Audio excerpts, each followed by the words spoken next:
تو میں ان کے پاس کبھی کبھار جا کے بیٹھا کرتا تھا، بوڑھوں کے پاس جا کے خدا کے بندوں بیٹھا کرو، اس سے تمہیں بہت ثواب ملے گا۔ نبی صلی اللہ علیہ وسلم نے فرمایا جو ہمارے بزرگوں کی تعظیم نہیں کرتا وہ ہم میں سے نہیں ہے، اسے اکیلا مت چھوڑو ان کو۔ تو میں بیٹھا کرتا تھا کبھی کبھار، اب وہ چائے منگوا رہے ہیں، وہ اس کو بلاؤ ادھر چائے لے کر آؤں صاحب کے لیے، یار یہ فری پھوکڑ میں پورے محلے سے مجھے چائے پلوا رہے ہیں، بدنام میں آؤں گا؟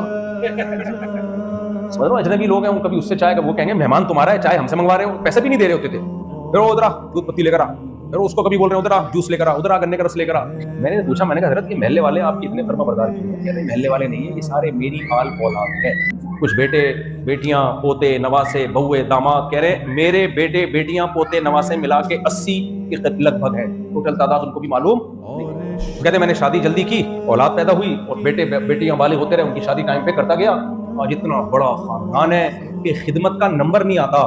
آج ایک بچے سے منگوایا ہے نا تو ایک مہینے بعد اس کا نمبر آئے گا دودھ پتی کا۔ یہ خوشیاں ہیں جو اسلام نے دی ہیں۔